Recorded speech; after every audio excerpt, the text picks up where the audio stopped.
하나님께서 거룩하게 하시고 더 복되게 하시는 그 귀한 주일입니다. 이렇게 주 앞에 나오신 우리 성도님들, 그리고 가정에서 또 평상시 예배하시는 우리 성도님들 모두를 우리 주님의 이름으로 환영합니다. 우리 예배분들과 잠시 인사 나누고 예배를 시작하도록 하겠습니다. 반갑습니다. 네. 이제 묵상 기도함으로 예배를 드리겠습니다.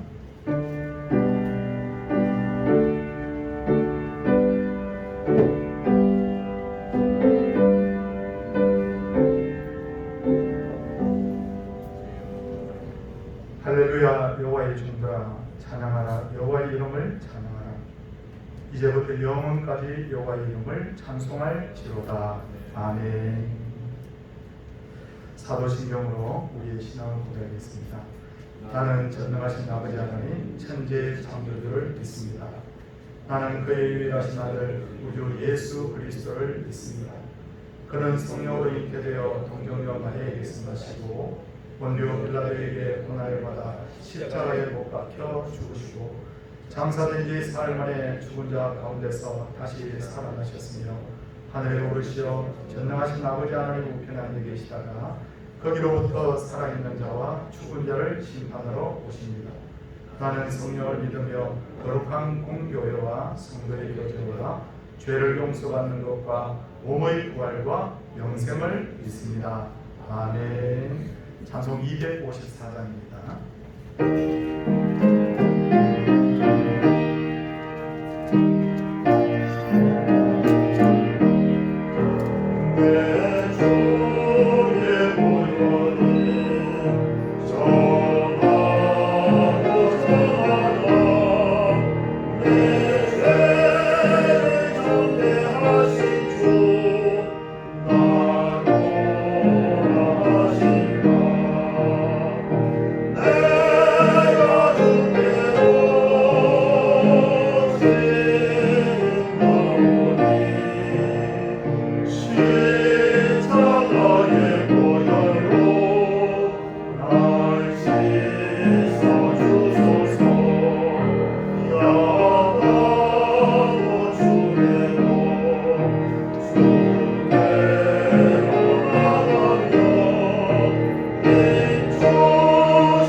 하나님 아버지, 2020년도 한 해를 시작한 지가 벌써 7개월이나 되었습니다. 시경지 저희들을 지켜주시고 인도하여 주신 하나님 아버지 감사를 드립니다. 오늘 이 시간 주님께 나와 예배를 드리게 하여 주시고 또 영상으로 예배를 드리게 하여 주심을 진심으로 감사드립니다. 주님, 저희 교회가 배우고 확실한 일에 거절하는 필요를 가지고 2020년도 한 해를 시작했는데 코로나19 바이러스로 인해 교회 모든 계획과 모든 일상이 바뀌게 되었습니다. 주님, 코로나19 바이러스 이 전염병이 속히 물러가게 하여 주셔서 예전에 주셨던 평범한 일상으로 돌아가 저희들이 모이기에 힘쓰고 마음껏 예배하고 찬양하고 성도들 간의 교제와 친교를 할 수 있는 날이 속히 올 수 있도록 은혜를 베풀어 주시옵소서. 눈이 있어도 하나님을 보지 못하고 귀가 있어도 하나님의 음성을 듣지 못하는 어리석고 불쌍한 저희들을 용서하여 주시옵소서. 저희들의 영안을 열어주셔서 주님을 바라보게 하여 주시고 주님의 음성을 듣게 하여 주셔서 주님께서 인도하시는 길을 가게 인도하여 주시옵소서. 하나님 아버지 말씀대로 살지 못하고 몸과 마음과 생각으로 죄를 지으며 살았던 저희들을 저희들의 모든 죄를 주님 용서하여 주시옵소서. 코로나19 바이러스를 통해서 하나님께서 우리에게 주시는 계시가 무엇인지 깨닫게 하여 주시고 이럴 때일수록 저희들이 믿음을 잃지 않고 주님을 더 사모하고 주님께서 가까이 나갈 수 있도록 은혜를 베풀어 주시옵소서. 코로나19 때문에 고통을 당하고 힘들어하는 모든 분들을 주님께서 위로하여 주시고 또 육신의 병으로 인하여 고통 중에 힘들어하고 계시는 분들을 주님께서 지켜주시고 위로하여 주시고 치료하여 주시옵소서. 한국교회와 목회자와 성도들이 이럴 때 더욱더 하나님 앞에 바로 서서 주님께 바로 서게 하여 주시고 주님께서 갖게 주신 사명을 잘 감당할 수 있도록 주님 인도하여 주시옵소서. 신수자 담임 목사님을 영가육을 강건케 하여 주시고 능력과 지혜를 주셔서 이 어려운 시기에 주님께 귀하게 쓰임받는 종이 될 수 있도록 하나님께서 인도하여 주시옵소서. 두 분의 부모 목사님께도 같은 은혜 나려 주시옵소서. 서울 동창교회 성도님들의 가정에 건강과 평안함을 주시고 모든 범사가 형통할 수 있도록 주님께서 은혜를 베풀어 주시옵소서. 이 시간 예배를 드리고 말씀을 들을 때에 은혜와 복을 나려 주시옵소서. 예수 그리스도의 이름으로 기도드렸습니다. 아멘.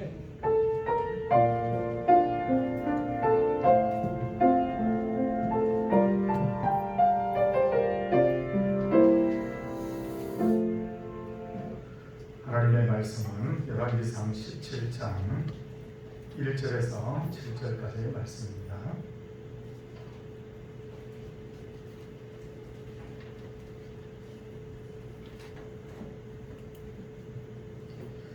길르앗에 우거하는 자 중에 디셉 사람 엘리야가 아합에게 말하되 내가 섬기는 이스라엘의 하나님 여호와께서 살아 계심을 두고 맹세하노니 내 말이 없으면 수년 동안 비도 이슬도 있지 아니하리라 하니라.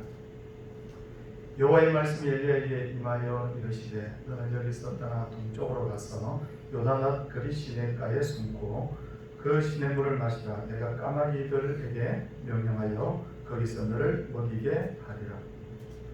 그가 여호와의 말씀과 같이 하여 곧 가서 요단앗 그리 시내가에 머물매 까마귀들이 아침에도 떡과 고기를 저녁에도 떡과 고기를 가져왔고 그가 시냇물을 마셨으나 땅에 비가 내리지 아니하므로 얼마 후에 그 시내가 마르니라.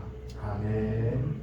이 시간 정인서 집사님께서 하나님께 박송 올려드리도록 하겠습니다.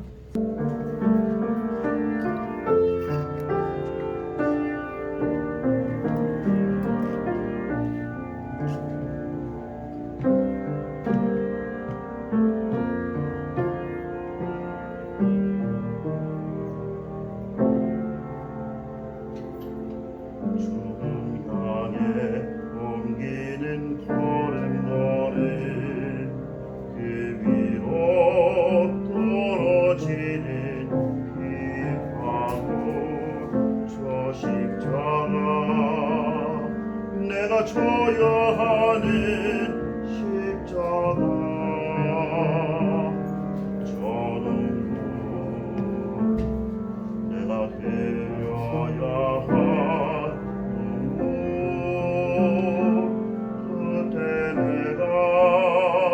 외면한 십자가 이제 내가 지고 한 걸음 걸어가리라.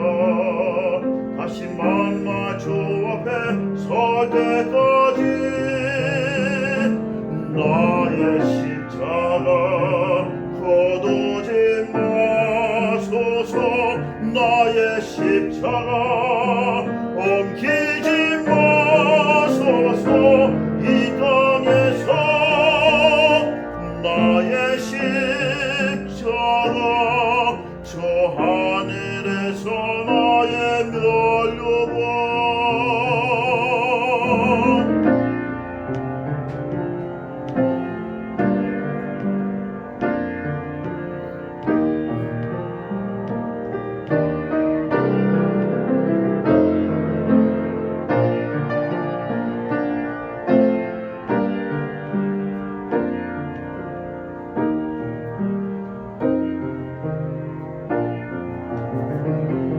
그때 내가 외면한 십자가 이제 내가 지고 한 걸음 걸어가리라.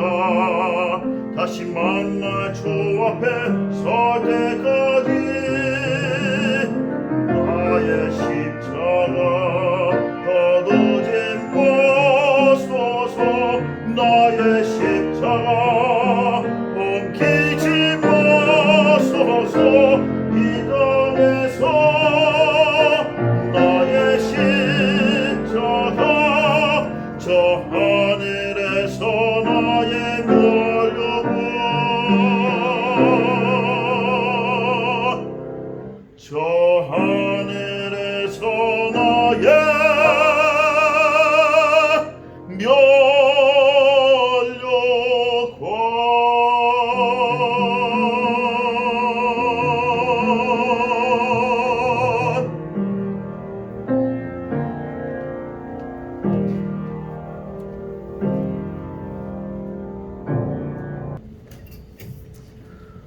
오전은 우리나라 역사에서 왕하면 사람들이 떠올리는 것은 세종대왕이고 장군하면 떠올리는 인물이 이순신 장군이듯이 이스라엘 사람들에게 선지자 하면 떠올리는 인물이 바로 엘리야입니다.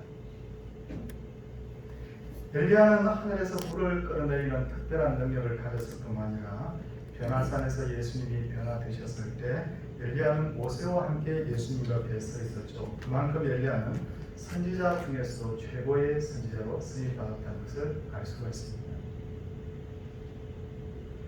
그렇다면 엘리야가 그렇게 위대하게 하나님께 쓰임받은 비결이 무엇인가를 오늘 몇 가지 말씀을 드리려고 하는데, 첫 번째, 엘리야가 하나님께 위대하게 쓰임받을 수 있는 비결은 신앙의 열심이 유별난 사람이었다. 신앙의 열심이 유별난 사람이었다는 거예요. 열왕기상 19장 10절을 보면 엘리야가 하나님께 호소를 하는데 그가 대답하되 내가 만군의 하나님 여호와께 열심히 유별하오니 이는 이스라엘 자손이 주의 언약을 버리고 주의 제단을 버리며 칼로 주의 선자를 죽였으며며 라고 하면서 엘리야 자신이 자신을 소개할 때 나는 열심히 유별한 사람이다, 그렇게 자부할 정도로 열심히 있었던 사람이에요. 근데 이 열심이라는 것은 우리나라 말로 하면 이렇게 용기를 내서 막 이렇게 내가 분투질려하는 것을 열심이라고 하지만, 그러나 이 성경에 나온 열심이라는 단어를 히브리어로 찾아보면 우리말로 옮기면 뭐라고 드리냐면 질투하고 질투한다, 질투하고 질투한다, 이렇게 질투의 강조 용법으로 쓰인 것을 알 수가 있습니다. 그러니까 이 엘리야의 열심이라는 것은 하나님을 향한 바로 질투에 대해서, 질투에서 생긴 것이라는 것이죠. 우리는 질투를 부정적으로만 생각합니다만, 그러나 사실은 질투라는 감정은 어디서부터 나오냐면 사랑이라는 감정에서부터 나오는 거예요. 내가 사랑하는 여인이 다른 여인에게 눈길을 준다, 그러면 뭐가 되죠? 질투가 나오죠. 근데 내가 내 나하고 같이 사는 남편이 다른 사람에게 관심을 가져도 마음에 아무 동요도 없다면 그는 거꾸로 이야기하면 내 남편에게 내가 사랑도 없고 관심도 없다는 이야기가 되는 거지 않습니까? 십계명의 이 계명을 보면 여호와 하나님께서 이스라엘 백성들에게 뭐라고 말씀하셨냐면 우상에게 절하지 말며 그것들을 섬기지 말라. 나 내 하나님 여호와는 질투하는 하나님이자 하고 그렇게 말씀을 하셨어요. 성도들 방금 읽은 말씀을 보면 이스라엘 백성들이 우상을 섬기고 절하는 것에 대해서 하나님이 뭐한다고 하셨죠? 질투한다 라고 그렇게 하셨습니다. 이는 무슨 말이냐면 하나님께서 이스라엘 백성들의 남편이 되시고 이스라엘 백성들을 그만큼 사랑하신다는 것이에요. 그런 차원에서 엘리야도 하나님과 동일한 질투의 마음을 가지고 있었던 것입니다. 그래서 다른 것은 다 용납하고 양보할 수 있었지만 이스라엘 백성들이 하나님 아닌 우상을 하나님처럼 섬기는 것은 내가 용납할 수 없다. 그 질투의 마음이 뭐냐면 바로 열심이었던 것입니다. 둘째로 엘리야가 하나님께 특별하게 쓰임받을 수 있었던 이유가 뭐냐면 그런 말씀의 사람이었기 때문입니다. 엘리야가 아합왕을 찾아가서 말하기를 내가 섬기는 이스라엘 하나님 여호와께서 살아계심을 두고 맹세하노니 내 말이 없으면 수년 동안 비도 이슬도 있지 아니하리라 이렇게 말씀하셨어요. 성도님들 그러면 선지자는 무슨 말이든지 하면 되는 걸까요? 그러면 이루어지는 걸까요? 도대체 엘리야가 왜 이 말을 아합 왕에게 했던 걸까요? 근거가 뭘까요? 가장 쉽게 생각해 볼 수 있는 것은 하나님께서 엘리야에게 이 말을 아합에게 전하라 이렇게 했을 가능성이 있어요. 근데 제가 이 말씀을 준비하면서 하나님께서 엘리야에게 너는 이 말씀을 아합 왕에게 전하라는 말이 있는가라고 찾아봤더니 제가 아무리 찾아봐도 저는 그 말을 찾아볼 수가 없었습니다. 그러니까 그것은 어디까지나 하나님께서 엘리야에게 이 말을 전하라고 했을 것이다 라고 추측할 뿐이지 그런 가능성이 있는 것 뿐이지 실제로 그렇게 했는지 안 했는지는 성경에서 찾을 수가 없다는 이야기예요. 오히려 엘리야가 아합 왕에게 비도 이슬도 내리지 아니할 것이라고 한 것은 엘리야가 구약 신명기서의 말씀을 인용했다는 것이 옳을 것입니다. 신명기서 11장 16절 17절을 봅니다. 거기 보면 뭐라고 되어 있습니까? 너희는 스스로 삼가라 두렵건대 마음에 미혹하여 돌이켜 다른 신을 섬기며 그것을 절하며 여호와께서 너희에게 진노하사 하늘을 닫아 비를 내리지 아니하심으로 라고 되어 있다는 거예요. 이 신명기서의 말씀은 모세가 성경의 감동을 받아서 이스라엘 백성들에게 한 말입니다. 방금 읽은 말씀을 보면 이스라엘 백성들이 하나님을 버리고 우상을 섬기면 하나님께서 하늘의 문을 닫아 비도 이슬도 내리지 않는다. 비도 내리지 않는다 그렇게 말씀하셨어요. 그런데 아합 시대에 보니까 북이스라엘이 바로 미혹에 빠져서 하나님을 버리고 다른 신들을 섬기고 있고 그것에 절을 하고 있었던 거죠. 그러니까 엘리야가 볼 때는 어떤 생각이 드느냐면 하나님의 말씀은 1.1도 틀림없이 그는 이루어진다고 믿었던 거예요. 이방신에게 절하고 그것을 섬기면 비 내리지 않는다.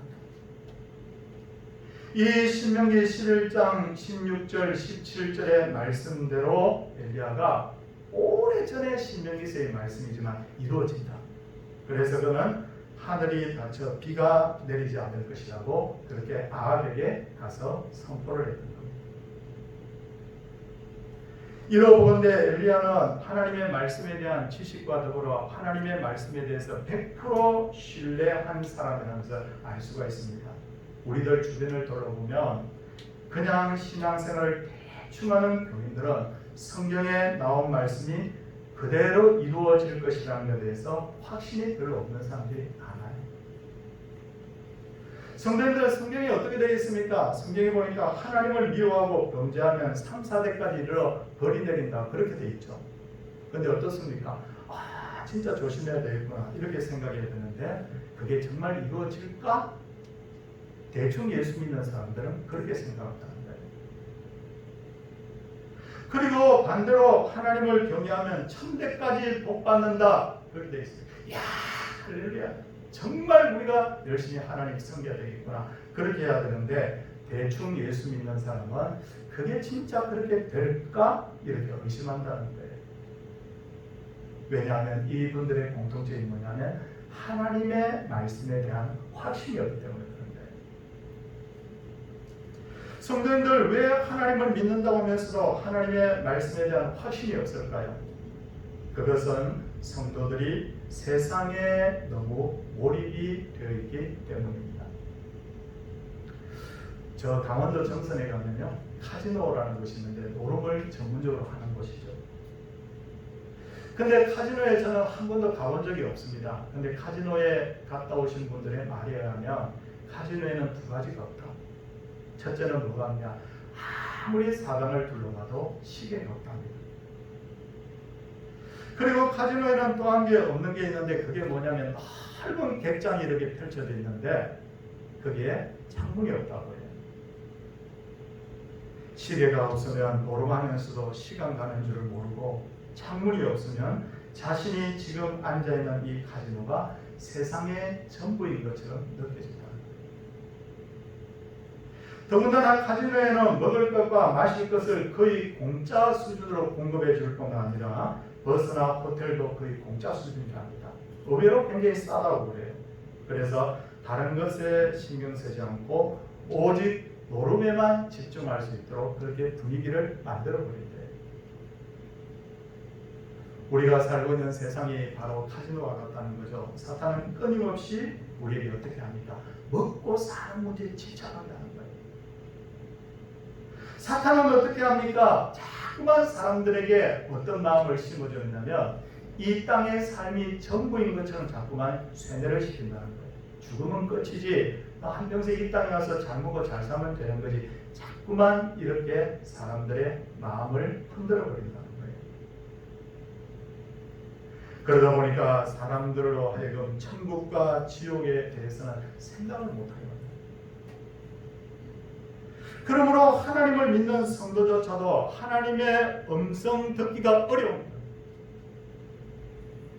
3, 4대까지 벌이 있다 그러면 벌벌 떨어야 되고 1000대까지 복이 있다고 하면 이야, 할렐루야, 감사합니다, 그렇게 해야 되는데 이 땅의 것만 전부인 것으로 자꾸만 세뇌를 시키다 보니까 천국과 지옥, 하나님의 말씀에 대해서는 관심이 없어져 버리는 거예요.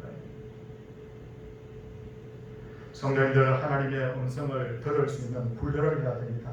하나님의 음성을 듣기 위해서 제일 먼저 우리가 실천해야 될 것이 뭐냐면 잠깐 멈추는 게, 바쁜 일상을 잠깐 멈추고 하나님의 음성 듣기 위해서 집중할 필요가 있습니다. 어느 소년이 할아버지가 유산으로 시계를 하나, 오래된 시계를 하나, 좋은 시계를 하나 유산으로 이렇게 물려줬는데 그 소년이 공장에 가서 일을 하다가 그 시계를 잃어버렸대요. 근데 그 공장이 꽤 큰 공장입니다. 어수선하고 여기저기서 기계가 막 쿵쿵하고 돌아가는 소리가 들리고 하는데 어떻게 이 시계를 어떻게 찾아요? 소년이 꾀를 냅니다. 잠깐 공장에 있는 기계를 전부 다 끄고 조용한 시간이 될 때 귀를 좀 더 세운 거예요. 그러니까 어땠습니까? 그 작은 그 시계 바늘이 움직이는 째깍 하는 소리가 들립니다. 그래서 그 소중한 시계를 다시 되찾을 수 있었습니다.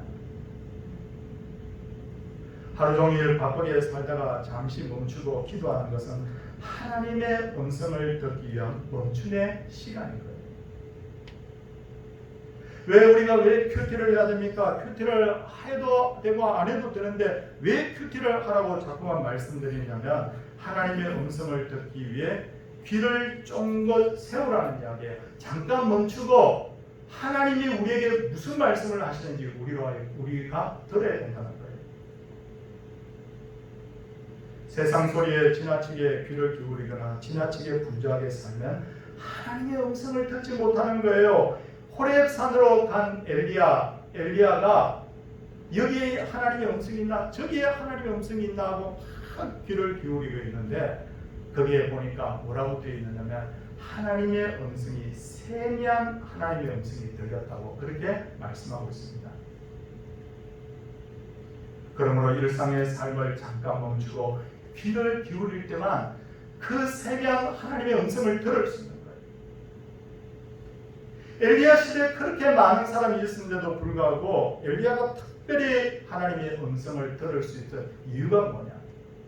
세상의 마음 빼앗기지 않고 세미한 하나님의 음성 듣기를 소원히 했기 때문에 그에게 그렇게 세미한 하나님의 음성이 들렸던 것입니다. 셋째로 엘리야는 하나님의 때를 기다릴 줄 아는 사람이었죠. 열왕기상 17장 7절을 보면 땅에 비가 내리지 아니하므로 얼마 후에 그 시내가 마르니라 라고 되어 있습니다. 엘리야의 입장에서 보면 큰 위기가 지금 닥친 것입니다. 제가 얼마 전에 이스라엘 갔다 왔다고 말씀드렸죠. 갔다 오니까 그 나라에는 밥 안 먹고는 살겠어도 물 없이는 못 살겠더라고요. 정말 비가 내리지 않았을 때, 시대가 말랐을 때 엘리야에게 얼마나 큰 위기가 닥쳤겠습니까?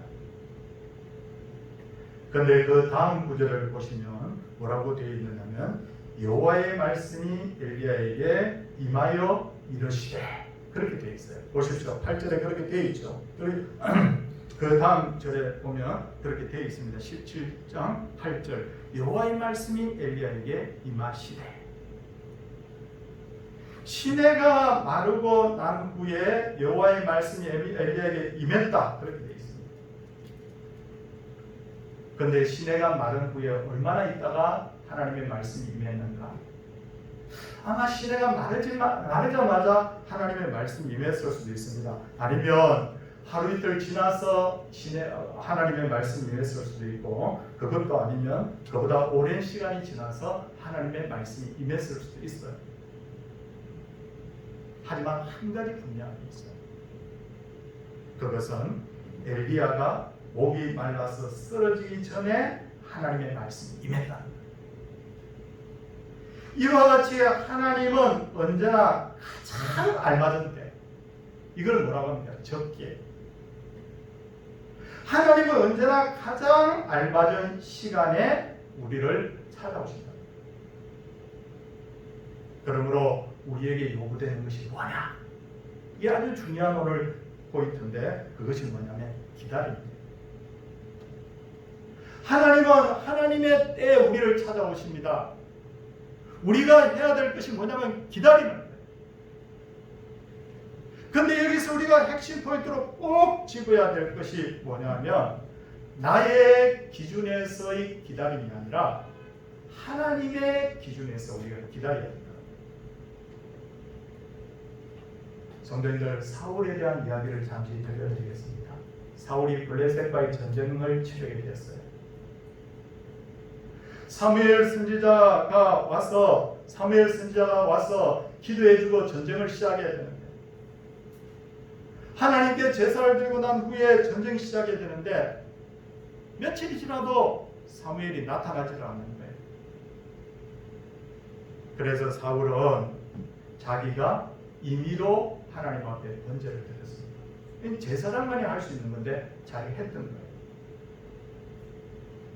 그리고 사무엘이 드디어 나타나서 사울을 책망을 했을 때 사울은 억울하다고 막 변명하지 않습니까? 당신은 정한 시간에 오지 않고 뭐 이러면서 막 변명을 하지 않습니까? 백성들은 흩어지고 하는데 나보고 어떻게 하라는 말이냐?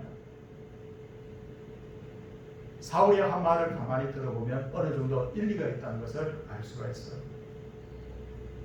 그런데 여기서 가장 핵심 포인트가 뭐냐면 사울이 책망받은 것은 자기 기준에 맞춰서 기다렸다. 하나님의 때를 기다린 것이 아니라 내 생각에 이 정도 기다렸으면 됐지 나보고 얼마나 더 기다려야 되느냐라고 그렇게 했던 거예요. 그게 문제였다는 거예요. 하나님의 기준에서 기다린다는 것은 결코 쉬운 일이 아니에요. 믿음의 조상이라고 하는 아브라함에게 하나님께서 아들 주겠다고 했죠. 근데 그 아들을 아브라함은 10년을 기다렸어요. 아브라함 생각에 이만큼 기다렸으면 됐어. 그래서 몸종 하가를 처벌해들여서 이스마엘을 생산하지 않습니까? 신앙이 깊어진다 혹은 신앙이 좋다는 것은 나의 기준에서의 신앙이 하나님 기준에서의 신앙으로 바뀌는 거예요. 전에는 내가 이 정도 하면 됐다고 했던 것을 하나님이 나를 어떻게 보고 계시는가로 바뀌는 것. 모든 기다림이나 모든 신앙의 기준이 뭐냐면 나에서 하나님으로 옮겨갈 때 그것이 그때부터 신앙이 성장했다는 거예요. 성도들, 저는 우리 일반 성도님들께서 보통 바리새인들을 많이 비난을 하지만 근데 바리새인들이 얼마나 이 사람들이 우리보다 탁월한 면이 많은지 몰라요. 어떤 것이 있습니까? 바리새인들은요 하루에도 3번씩 꼭 기도했습니다. 바리새인들은 얼마나 대단한 사람들이냐면 안식일 날이 되면 900m 이상 되는 거리는 걸어다니지도 않았어요. 안식일은 밥도 안 해먹어요. 안식일이 되면 아무것도 안 해요. 이 바리새인들이 뭐라고 말합니까? 자기들은 일주일에 2번씩 자기들 금식한다. 바리새인들이 얼마나 구제를 열심히 하는지 모릅니다. 그들은 누구보다 종교적인 열심이 있었고 선행을 베푸는데 인색하지 않았어요. 그런데 문제가 뭡니까? 자기 기준에서 했다. 이렇게 하면 사람들이 나보고 신앙이 좋다고 칭찬하겠지. 이렇게 하면 사람들이 나를 인정하겠지. 그들이 기도하고 안식일 지키고 금식을 하고 선행을 베푸는 모든 기준이 뭐야? 자기 기준이에요. 바리새인들은 입으로는 하나님을 찾았지만 그들의 마음에 뭐가 없었다고요? 하나님이 없었던 거예요. 하나님 없이 막 껍데기만 그렇게 화려한 그 신앙을 보고는 예수님께서 뭐라고 말씀하시냐면 겉은 화려하고 깨끗하나 속은 썩은 시신이 있는 회칠한 무덤과 같다. 그렇게 말씀을 하셨던 거예요. 혹시 어떤 어려움을 당했을 때 기도한 후에 하나님이 문제를 해결해 주지 않으면 야, 기도했는데도 응답이 없네 라고 짜증을 내거나 더 이상 기도하지 않고 포기해버리지는 않습니까? 근데 여기서 우리가 중요한 게 있습니다. 내가 한 달을 기다렸느냐, 5년을 기다렸느냐, 10년을 기다렸느냐, 그게 중요한 것이 아니고 내 기준에서의 기다림이었느냐, 아니면 하나님의 기준에서의 기다림이었느냐를 우리가 분명히 체크해 볼 필요가 있다는 거예요. 하나님이 됐다고 하셔야 그때가 하나님의 때인 거지, 내가 됐어, 내가 이만큼 했으면 잘한 거야, 그건 하나님의 때를 기다리는 모습이 아니라는 거예요. 하나님께서 언제 우리의 기도를 응답하실지 어떤 방법으로 하실지 우리는 알지 못합니다. 다만 하박국 2장 3절 말씀을 제가 읽겠습니다. 이 말씀을 잘 귀 기울여 한번 들어보십시오. 이 묵시는 정한 때가 있나니 그 종말이 속히 이르겠고 결코 거짓되지 아니하리라. 비록 더딜지라도 기다리라. 지체되지 않고 반드시 응하리라. 하박국 2장 3절 이 말씀을 성도님들 다시 한번 읽겠습니다. 잘 마음에 한번 새겨보십시오. 이 묵시는 정한 때가 있나요? 하나님의 묵시가 이루어질 때 이 정한 때가 있다는 거예요. 그 종말이 속히 이르겠고 결코 거짓되지 아니하리라. 비록 더딜지라도 누구 기준에? 내가 보기에 더딘 것처럼 보여도 그 다음 말씀이 뭐라고 되어 있는가? 기다리라. 지체되지 않고 반드시 응하리라. 뭐로? 어떤 기준에서 봤을 때? 하나님의 기준에서 봤을 때는, 내가 기준에서 봤을 때는 늦은 것 같은데 하나님의 기준에서 봤을 때는 지체되지 않고 반드시 하나님 말씀하신 것은, 약속하신 것은 이루어진다. 그렇게 성경이 말씀을 하고 있습니다. 혹시 자녀들 때문에 힘들지 않습니까? 자녀들을 위해서 막 기도했는데도 응답이 없어.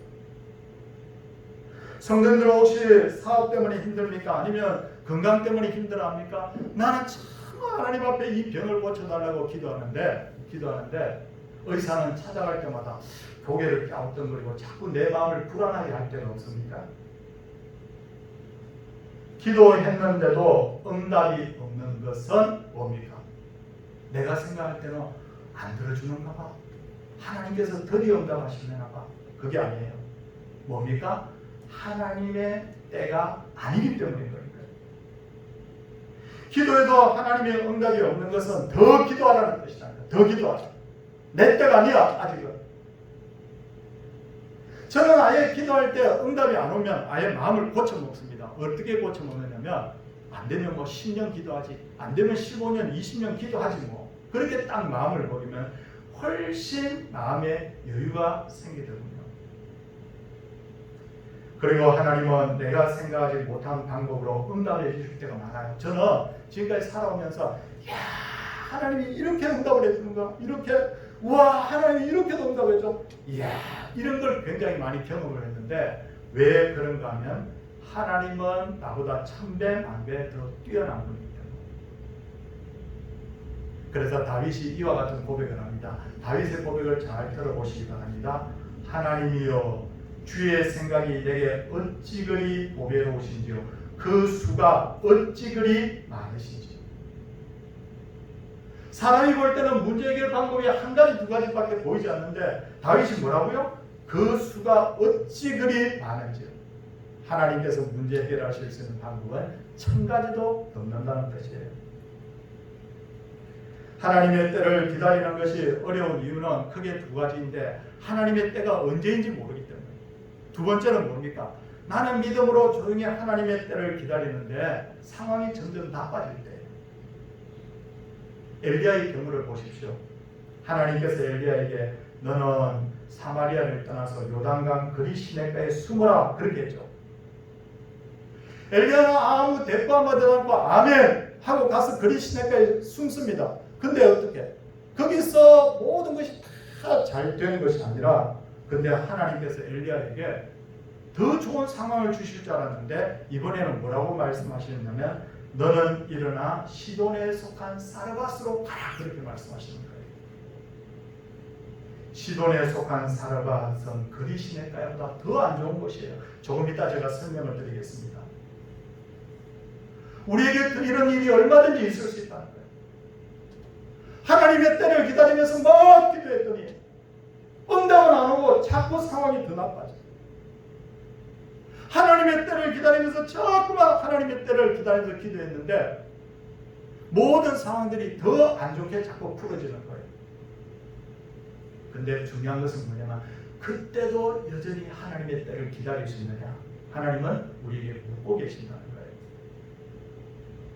하나님의 때를 기다리는데도 불구하고 상황이 더 어려워져 갈 때 우리에게 필요한 것이 바로 믿음과 순종인데 엘리야는 믿음과 순종의 사람이었어요. 너는 일어나 시돈에 속한 사르밧으로 가서 거기 머물라라고 했습니다. 엘리야는 하나님으로부터 이 명령을 받았을 때 기가 찼을 거예요. 주님, 다른 것은 몰라도 시돈은 제가 가기 싫습니다. 그렇게 말할 수 있었어요. 왜 그렇습니까? 첫째 이유가 뭐냐면 시돈은 바알을 섬기는 우상의 중심 도시였기 때문에. 엘리야가 수도인 사마리아에 있다가 왜 지금 그리 시내가에 와서 이 고생을 합니까? 그 시돈 사람들 때문에. 왜 지금 이 이스라엘이 3년 6개월간 이렇게 가뭄 때문에 어려움을 겪어야 됩니까? 시돈 사람들이 자꾸만 바알을 섬기고 있기 때문에. 둘째로 시돈은 아합 왕의 아내였던 이세벨의 바로 고향이었기 때문에. 성도님들, 엘리야가 제일 부담스러워했던 사람이 누굽니까? 이세벨이잖아요.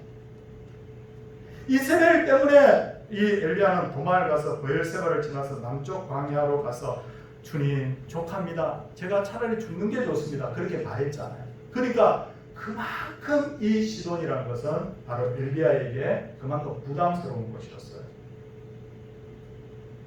왜 엘리야가 믿음의 사람이었고 순종의 사람이었다고 말씀드리냐면 그는 그런데도 불구하고 대꾸하지 않고 하나님의 명령대로 시돈에 갔다는 것들.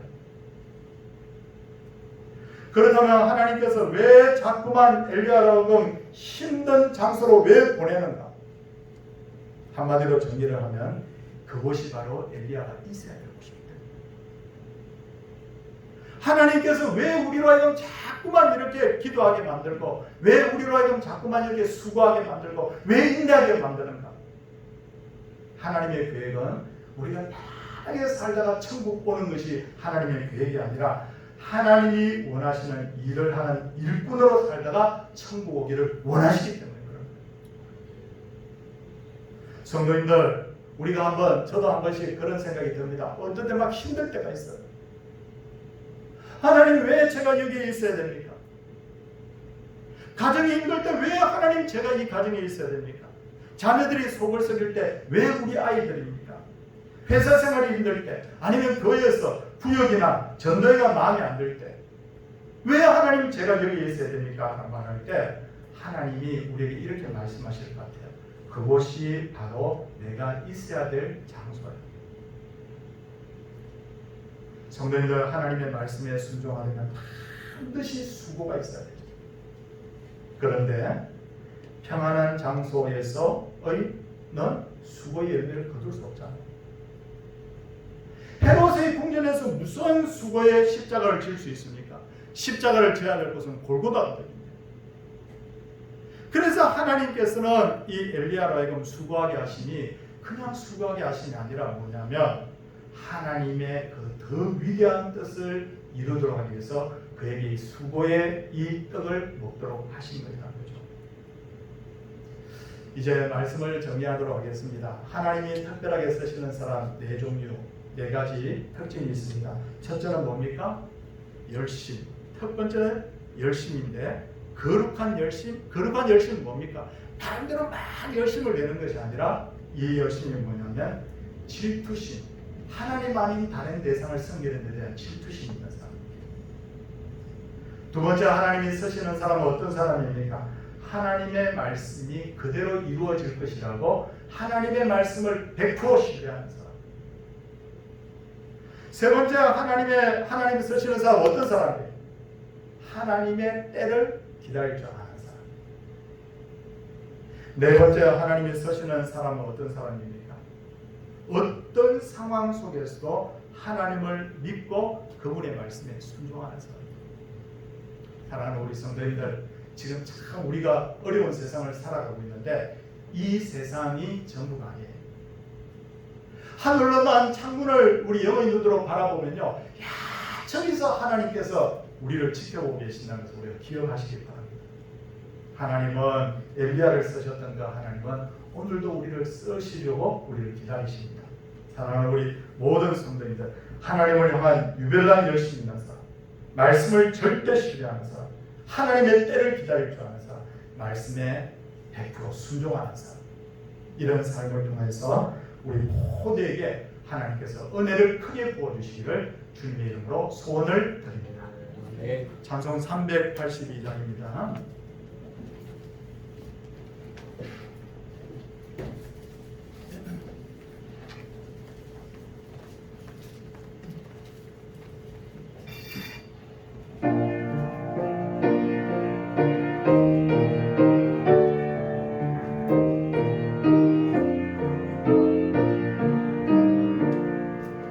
너는 심 걱정 마라.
널 지켜주시네 낯을 건드리 하시고 주 너를 지키리 구하는 것은 주시며 주 너를 지키리 주 너를 지키리 아무 때나 어디서나 주 너를 지키리 널 지켜주시네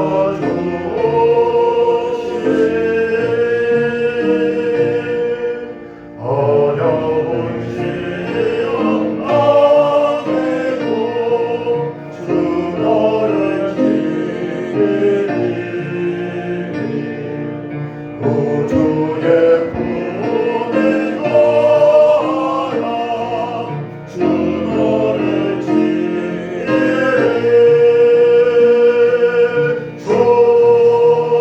주 너를 지키리 아무 때나 어디서나 주 너를 지키리 널 지켜주시네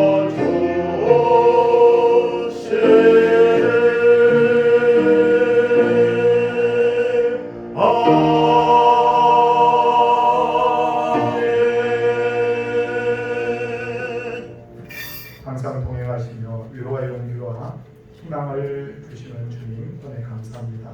범사에 감사합니다. 하나님 아버지 범사에 감사합니다. 범사에 감사해서 하나님 앞에 귀한 예물 드렸습니다.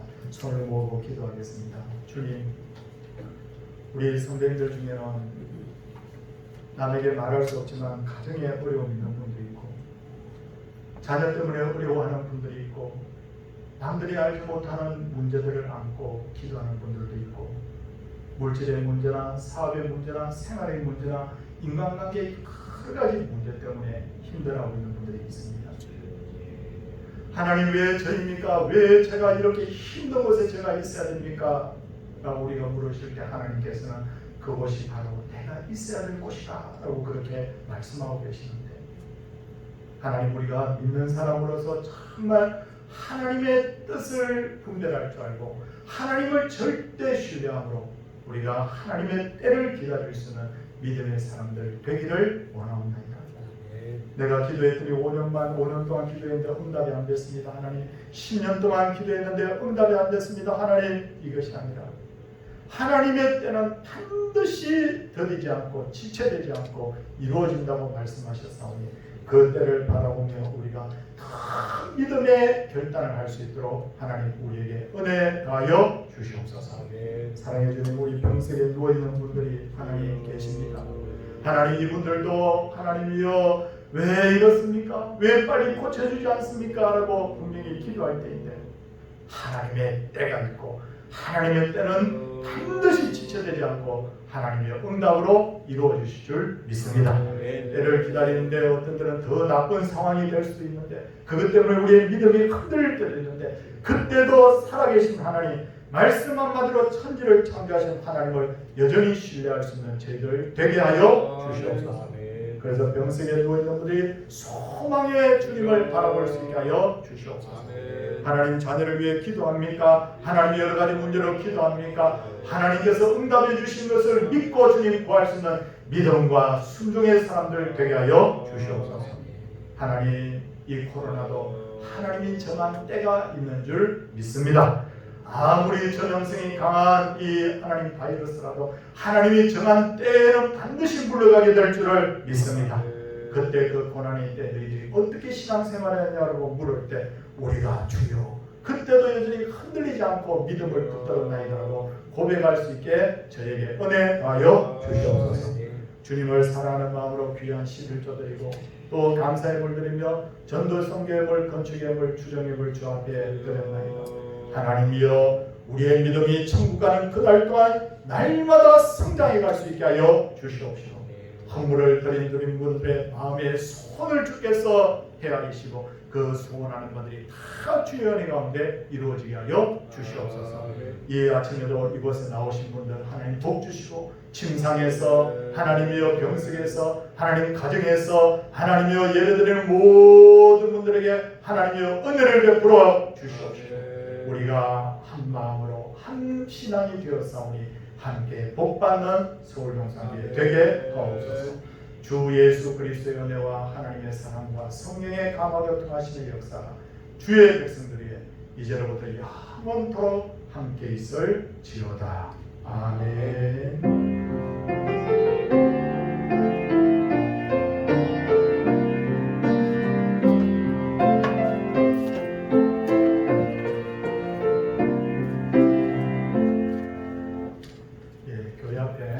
광고 드리도록 하겠습니다. 오늘 2부 예배 후에 장기 당일했고요. 그리고 이번 월요일부터 금요일까지는 우리 김홍범 부목사님 여름 휴가에 들어가게 됩니다. 기대해 주시기 바랍니다. 성도님들, 제가 이렇게 문자를 정리해서 제가 토요일마다 우리 성도님들께 보내고 있는데 뭐 국가에서 무슨 모임 가지지 말라 뭐 이런 것들을 조금 완화를 시켜서 이렇게 또 연락이 왔어요. 그래서 제가 선생님들께 알려드렸는데, 그러나 우리 끝까지 조심하는 거예요. 끝까지. 지금까지 별일 없었는데 뭐 별일이 있으려고 그게 아니라 우리가 끝까지 잘 방역수칙을 지켜서 마지막까지 우리가 아무 어려움 당하지 않도록 함께 협조해 주시기를 부탁을 드립니다. 그리고 우리 교회는 지금 병석에 계신 분들이 여러분 계시잖아요. 이분들이 힘들어하지 않도록, 이분들이 혼자 짐지지 않도록 우리 성도님들께서 다 같이 기도해 주시기를 부탁을 드립니다. 오늘도 주 앞에 함께 나와 예배하시는 우리 성도님들 환영합니다. 인사하겠습니다. 할렐루야.